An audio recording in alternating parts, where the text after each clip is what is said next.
नमस्कार दोस्तों, मैं लक्ष्मी सिंह अनंत क्लास में एक बार फिर आपका स्वागत करती हूँ। आज हम लोग पढ़ने जा रहे हैं अपनी एजुकेशनल साइकोलॉजी की क्लास की मेथड ऑफ टीचिंग, जिसमें हम लोगों ने ये बहुत ही आपके सीटेट के क्वेश्चंस इससे बहुत आते हैं। और सीटेट में ये मेथड ऑफ टीचिंग के आपके 5 से 6 और 6 क्वेश्चन या 5 क्वेश्चन आपके फिक्स हैं कि आने ही आने हैं, इसलिए ये इम्पॉर्टेंट है। इसके लिए मैंने सोचा कि आपको पहले ये पढ़ा दूं, मेथड ऑफ टीचिंग, जिसको हम लोग कहते हैं क्या, हिंदी में अपने क्या कहते हैं, शिक्षण विधि। शिक्षण विधि। आज हम लोग पढ़ने जा रहे हैं टीचिंग के अलग अलग विधियों के बारे में। इसकी बात करते हैं तो आखिर टीचिंग है क्या।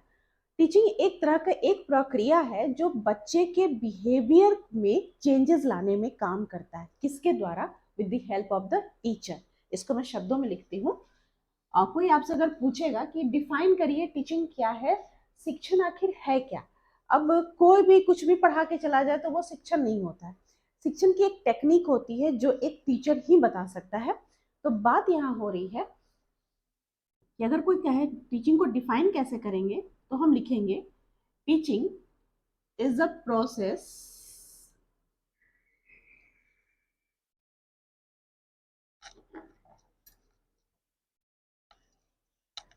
teaching is a process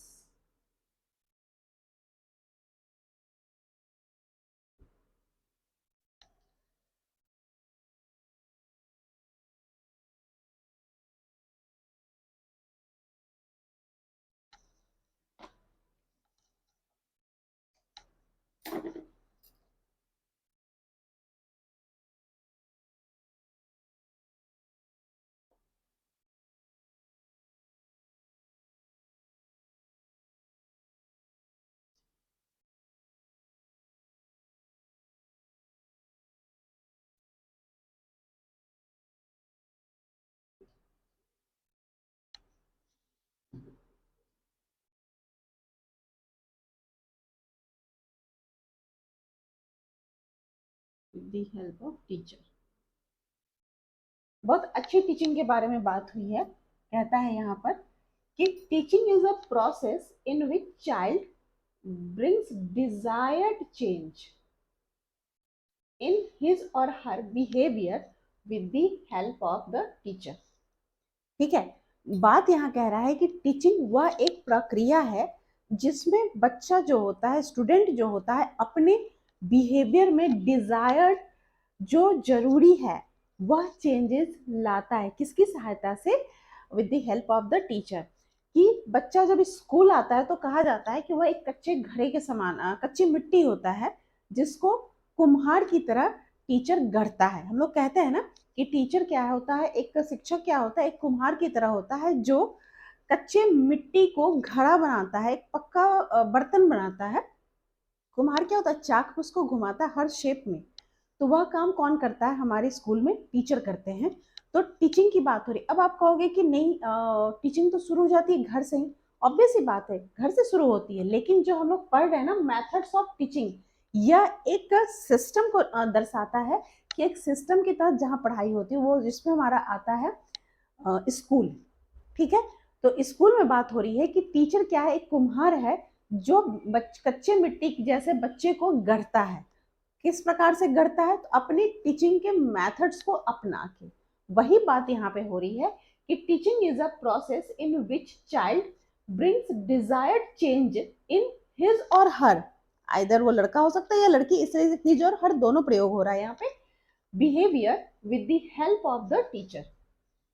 with the help of the teacher. ठीक है, अब यहाँ बात हो रही है कि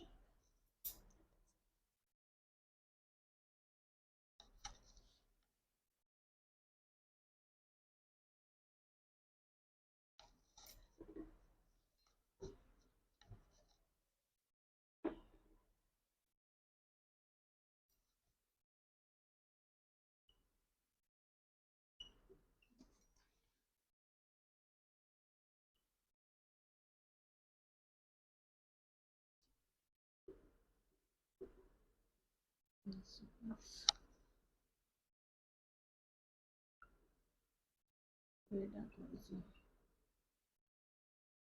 and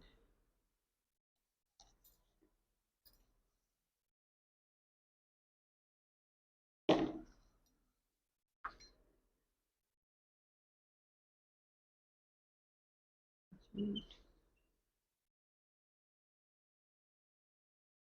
approach used in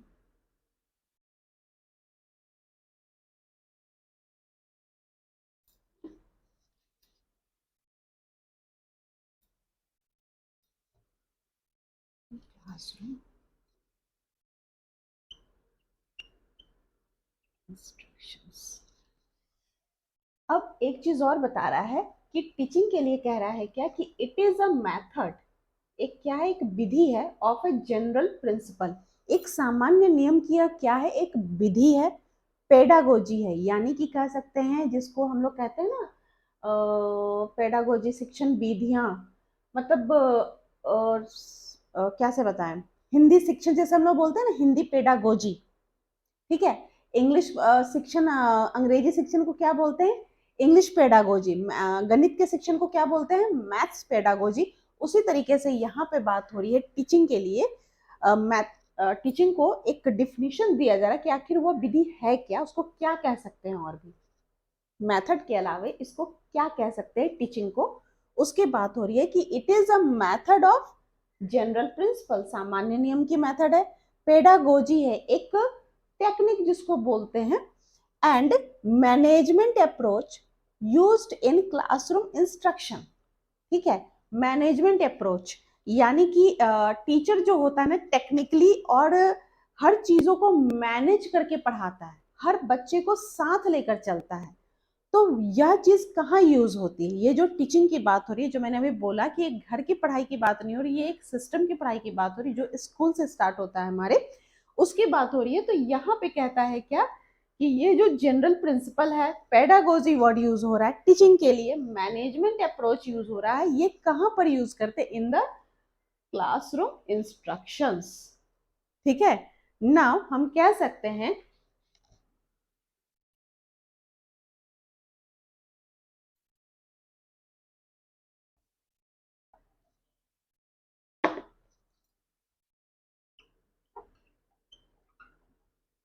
teaching defines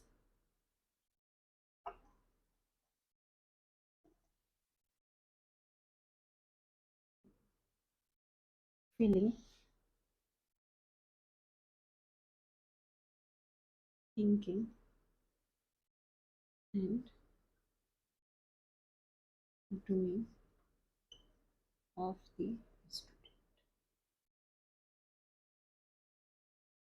तो नाउ हम कह सकते हैं इस बात को कि teaching modifies the feeling, thinking and doing of the student, all over. जो यहाँ से लेकर यहाँ तक मैंने बात की क्लासरूम इंस्ट्रक्शन तक की, तो इसमें टीचिंग आखिर करता क्या है, पहले हमने बात क्या की कि बिहेवियर को हमारे चेंज करता है स्टूडेंट बच्चे के, फिर बात हो रही है कि ये मॉडिफाई करता है, चेंजेस में मतलब क्या होता है, बच्चा तो सही होता है बट उसको हम अपने तरीके से उसको मॉडिफिकेशन, जो उसको शार्पनेस चाहिए होती है वो टीचिंग दिलवाता है थ्रू द टीचर। बात यहाँ होती है कि teaching modifies the feeling of the student, thinking of the student and doing of the student. Student क्या कर रहा है, क्या वो फील कर रहा है और क्या वो सोच रहा है, उसके इस चीज को टीचिंग क्या करती है, मॉडिफाई करती है। इसको एक डिफिनीशन के द्वारा हम समझते हैं। क्लार्क, क्लार्क एक मनोवैज्ञानिक है, उन्होंने बहुत अच्छी बात कही है, टीचिंग को डिफाइन किया है।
Designed and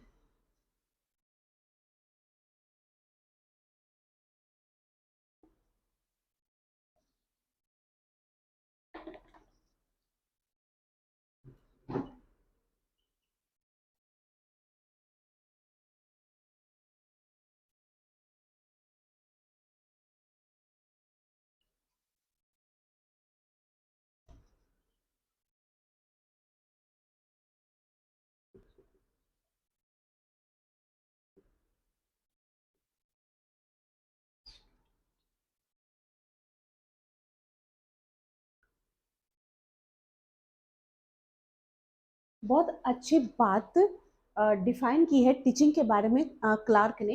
क्लार्क कहते हैं, according to Clark, teaching refers to the activities that are designed and perform to produce a change in student behaviour. जो टीचिंग के मीनिंग में मैंने आपको बताया कि व्हाट इज टीचिंग, इसको डिफाइन भी उसी तरीके से कर रहे हैं क्लार्क कि according to Clark the teaching refers to the activity. एक वो क्या है, एक हिंदी में कह सकते हैं कि एक क्रियाकलाप है जिसको डिजाइन और ऐसा परफॉर्म उसको किया जाता है, ऐसे उसके डिजाइन तैयार करता है टीचर, या उसको ऐसा परफॉर्मेंस ऐसा बनाता है अपना कि ताकि स्टूडेंट के बिहेवियर में चेंज वो ला सके। मीन्स कहा जाए कि एक स्कूल एक हमारी छोटी सी फैमिली होती है जिसमें कहा जाता है कि कोई चीज अगर आ रही है तो उस जिस पोजीशन में वो आता है, जैसे कि हम क्लास 1 में बच्चे को डालते हैं स्कूल में, या अब तो प्री नर्सरी से होकर 12th क्लास तक की हो गई है, तो बच्चे को अगर जब हम डालते हैं स्कूल में तो उस समय बच्चे की एक्टिविटी और जब बच्चा स्कूल जाने लगता है उसके बाद की एक्टिविटीज में बहुत अंतर होता है। ठीक है, तो बहुत चीजें वो उसमें अंतर हमें दिखने लग जाता है। प्री नर्सरी से बच्चा 12th क्लास तक जो पढ़ रहा है वो सारा चीज, वो चेंजेस आने शुरू हो जाते हैं उसके हर एक्टिविटीज में। वो सिर्फ वो फैमिली पे डिपेंड नहीं होता, बिकॉज वो अपने टीचर्स पे भी डिपेंड होता है। तो यहाँ रोल, मोस्टली रोल किसका हो रहा है, टीचर का ये हो रहा है कि टीचिंग का टेक्निक ऐसी हमारी लेनी है कि वो ऐसी एक्टिविटीज उसमें करनी है हमें टीचिंग मेथड में, ताकि बच्चे के बिहेवियर में चेंज हमें दिखाई दे, क्योंकि वो हमारा प्रोडक्ट है। टीचर, बच्चा हमारा क्या है, प्रोडक्ट है, तो उसके बिहेवियर में चेंज होना चाहिए। इसलिए ऐसे टीचर को एक्टिविटीज देनी चाहिए या परफॉर्मेंस देनी चाहिए थ्रू हिज टीचिंग, हिज और हर टीचिंग, कि प्रोड्यूस करे चेंज, स्टूडेंट के बिहेवियर में चेंज उसे दिखाई दे। ठीक है, तो ये इसके क्या थे, मेथड ऑफ टीचिंग की मैंने आपको डिफिनेशन और उसके मीनिंग बताए। अब हम लोग मेथड्स देखते हैं, मेथड ऑफ टीचिंग।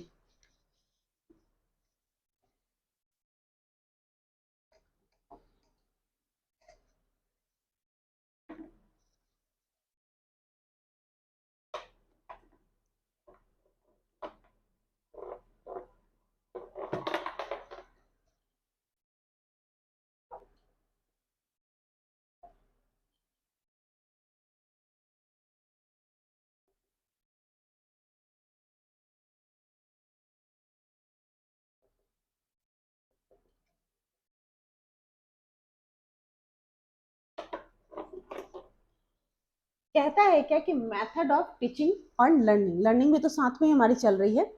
बात ये होता है कि टीचिंग तो अपना रहा है टीचर, लेकिन लर्निंग कौन कर रहा है, स्टूडेंट कर रहा है। लर्नर कौन है, स्टूडेंट है जो लर्निंग कर रहा है, इसलिए इसकी भी बात हो रही है। कहता है क्या कि टीचर को टेक्निक ऐसी ऐसी टीचिंग मेथड्स को हमें अपनाना चाहिए ताकि जो सब्जेक्ट मैटर पे डिपेंड होना चाहिए। टीचिंग मेथड ऐसा अप्लाई होना चाहिए जो स्टूडेंट के लेवल का हो। दूसरी बात ये हो कि सब्जेक्ट मैटर कैसा होता है उस पर डिपेंड करे, वो जैसा सब्जेक्ट हो उस वहां पे वो मेथड हम अप्लाई करेंगे। अब मैथ्स में हम हिस्ट्री जैसा पढ़ाना नहीं शुरू कर सकते हैं, है ना। तो बात हो रही है कि जैसा सब्जेक्ट हो उस अकॉर्डिंग, हमारा सब्जेक्ट मैटर के अकॉर्डिंग हमारा क्या होना चाहिए, मेथड होना चाहिए, टीचिंग मेथड। और tact of the teacher, teacher को टेक्निक्स भी आनी चाहिए इस मेथड्स को अप्लाई करने की। ठीक है, तो मेन हमारे 4 मेथड होते हैं, उस 4 मेथड से हम लोग आगे के भी स्ट्रेटजीज देखेंगे। ठीक है, तो पहले हम लोग देखते हैं method of teaching and learning के टोटल हमारे कितने मेथड्स होते हैं। 4 मेथड्स होते हैं।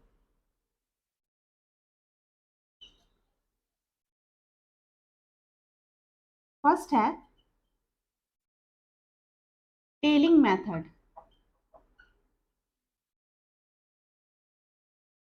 Second project method,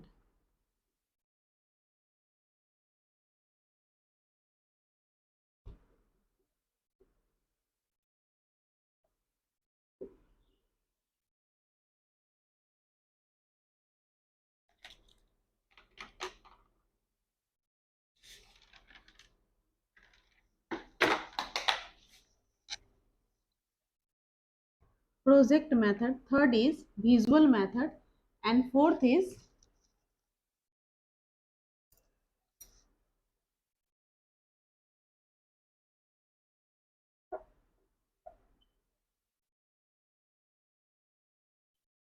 mental method. ये 4 हमारे मेथड होते हैं। ठीक है, मेन मेथड। इन मेथड के अंदर अब हम देखेंगे कि कौन कौन से हमारे मेथड आते हैं टीचिंग के लिए, स्ट्रेटजीज जिसको हम लोग बोलते हैं कि किस सब्जेक्ट में हमें कौन सा लगाना है। ठीक है, पहले हम लोग फटाफट देखते हैं इन 4 मेथड्स को।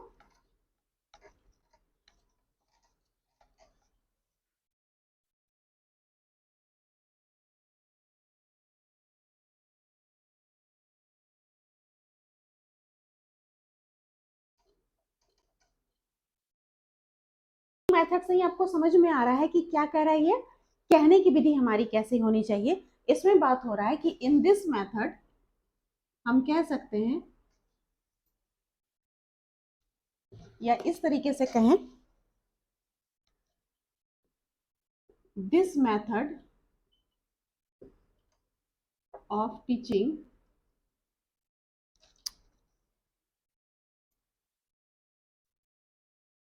ऐसे नहीं लिख के ऐसे लिखते हैं, बटे this method covers all aspects of teaching and learning process.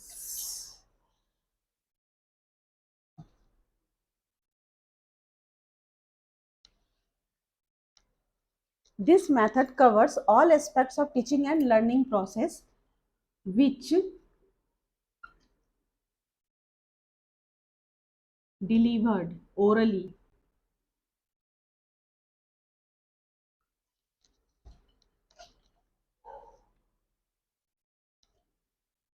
which delivered orally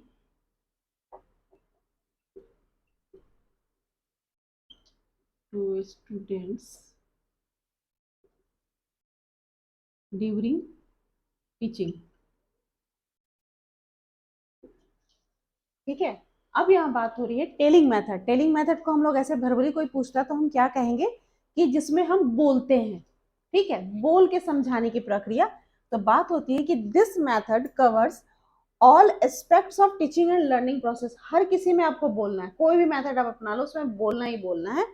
तो होता है क्या, this method covers all aspects of teaching and learning process which delivered orally to students during teaching. यहाँ पे मेन इसका क्या word आएगा, orally, जो हम लोग बच्चे को इंस्ट्रक्ट करते हैं। इंस्ट्रक्शन है ना, क्लासरूम इंस्ट्रक्शन, जो ओरली जिसमें हम लोग ज्यादातर बच्चे को समझाते हैं, उसकी बात हो रही है। तो टेलिंग मेथड के अंतर्गत हमारे कौन कौन से मेथड आएंगे।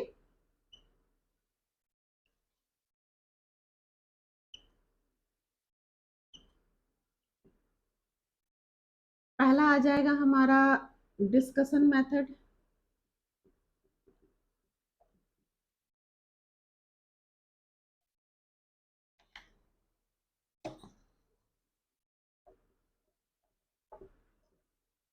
लेक्चर मेथड और लास्ट वन है, एक और आ जाएगा इसके अंदर, हम कह सकते हैं story telling method.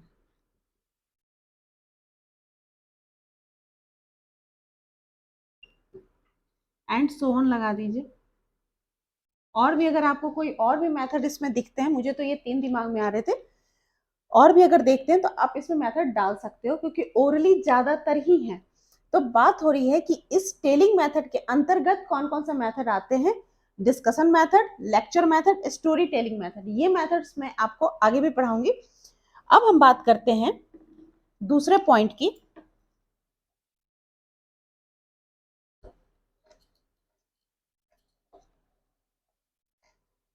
Project method.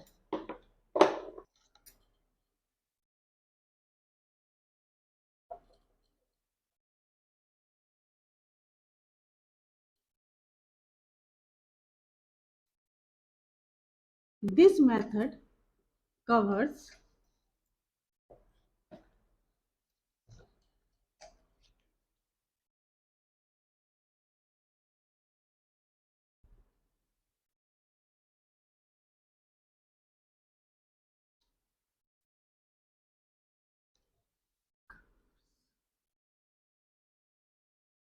learning by doing।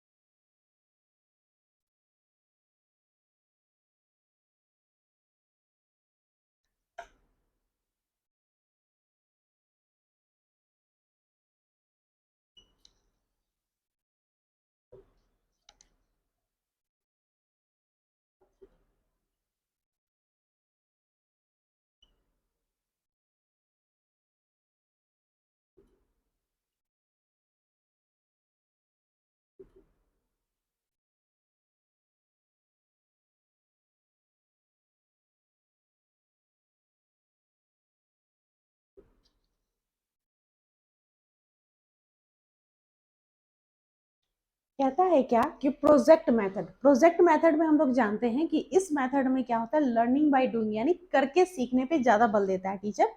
तो यहाँ पे बात हो रही है कि ये मेथड किसको कवर करता है। This method covers learning by doing aspects of the subject matter during the classroom instruction, और कह सकते हैं during teaching and learning process में।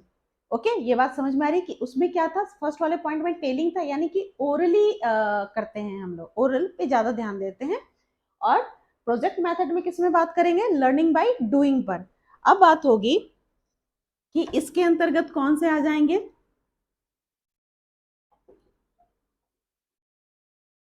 प्रोजेक्ट मेथड में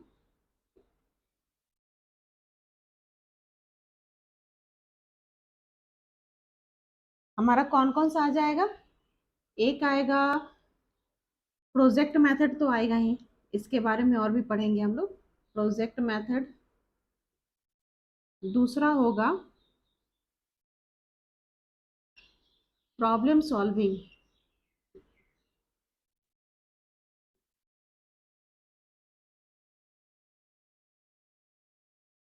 मेथड, और एक और होगा text book method.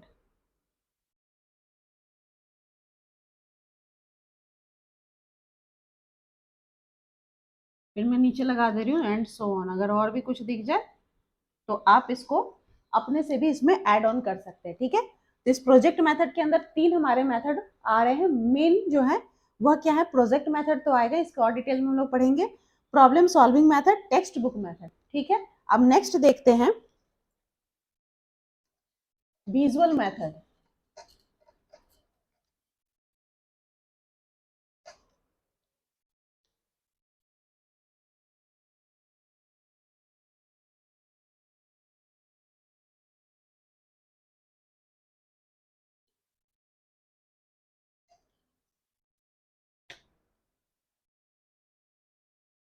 This method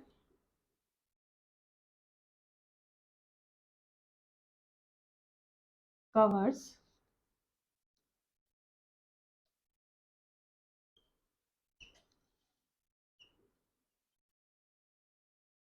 the scene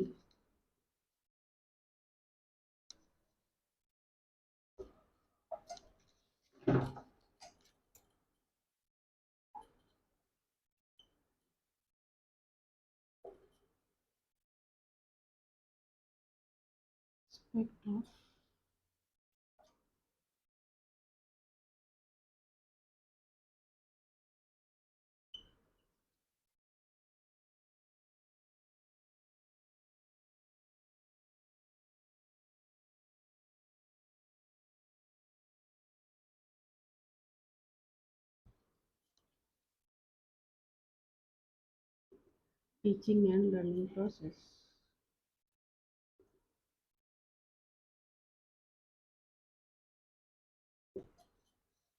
बात यहाँ क्या हो रही है कि this method covers the seeing aspect. Seeing में कहता है यानी कि जो चीज हम देख कर सीख सकते हैं, क्योंकि विजुअल की बात हो रही है, होता ना आप ऑडियो एंड विजुअल एड्स जो टीचर यूज करता है, तो वही यहाँ पे बात हो रही है विजुअल मेथड कि जो इस मेथड में क्या होता है जो देख कर सीखते हैं। तो the seeing aspect of the subject matter during the teaching and learning process. अब इसमें देखते हैं कि इसके अंतर्गत हमारे कौन से मेथड आते हैं।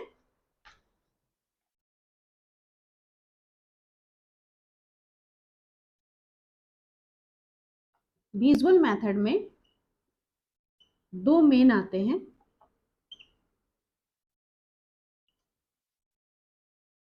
पहला है डेमोन्स्ट्रेशन मेथड।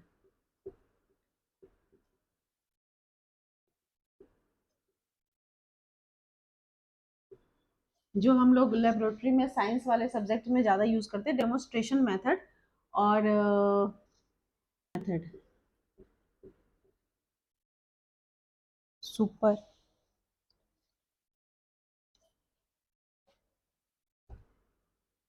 सुपरवाइज्ड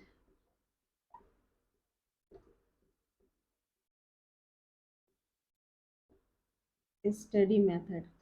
और एक मेथड आप इसमें ऐड कर सकते हो जिसको हम लोग कहते हैं सर्वे मेथड।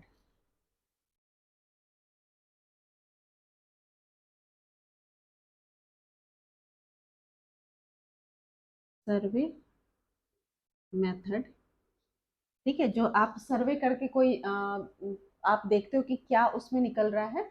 और एक चीज एक और इसमें मेथड ऐड हो सकता है जिसको हम लोग कहते हैं case study. Case study method, क्योंकि ये दोनों भी जो होते हैं यह देखकर ही आप कर सकते हो। तो इसमें बात हो रही है विजुअल मेथड में कि क्या आ जाएंगे, demonstration method, supervised study method, ठीक है, और सुपरविजन करना उसको हम लोग कह सकते हैं। तीसरा होगा सर्वे मेथड, चौथा होगा क्या इसमें केस स्टडी मेथड, और डाल देती हूँ एंड सो ऑन, ताकि और आपको कोई अगर मिल जाए तो आप इसमें और भी डाल सकते हो। और इसके जो चौथा पॉइंट था वो देखते हैं, mental method.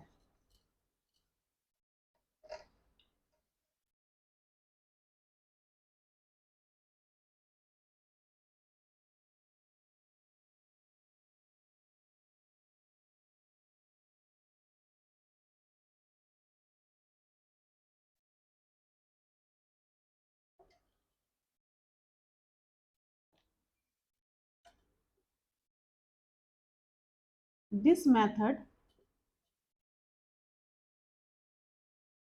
covers the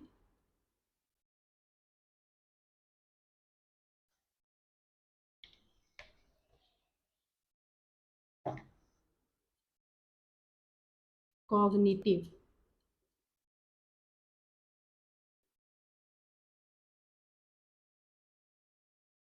aspects of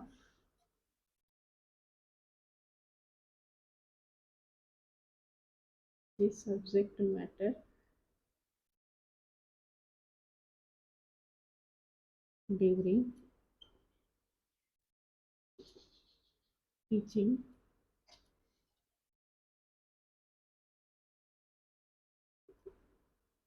learning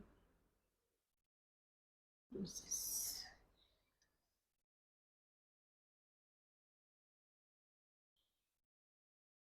बात यहाँ क्या हो रही है, मेंटल मेथड, जहां आपको ब्रेन लगाने की बात हो रही है।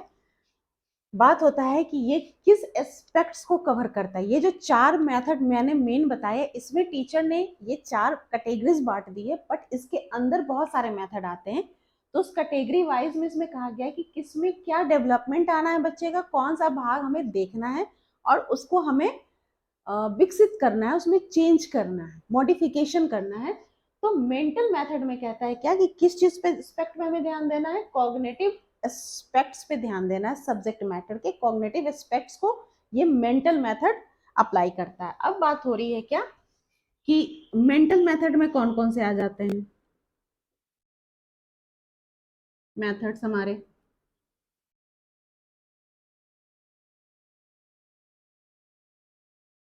बात हो रही है, पहला आ गया इंडक्टिव मेथड,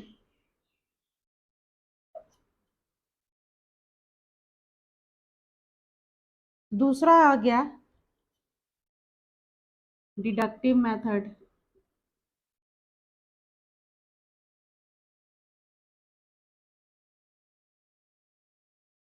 तीसरा आ गया एनालिसिस मेथड,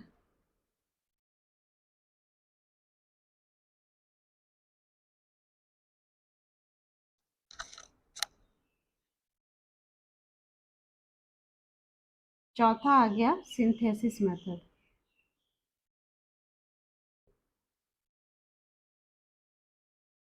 ठीक है, तो बात हो रही है क्या कि मेंटल मेथड, हमने 4 मेथड मेन देखे, उसके अंदर हमने ब्रांचेस बनाए हैं। तो बात हमने किसकी की, टेलिंग मेथड की, उसके बाद हमने किसकी बात की, प्रोजेक्ट मेथड की, नेक्स्ट हमने बात की विजुअल मेथड की, and last one is mental method की।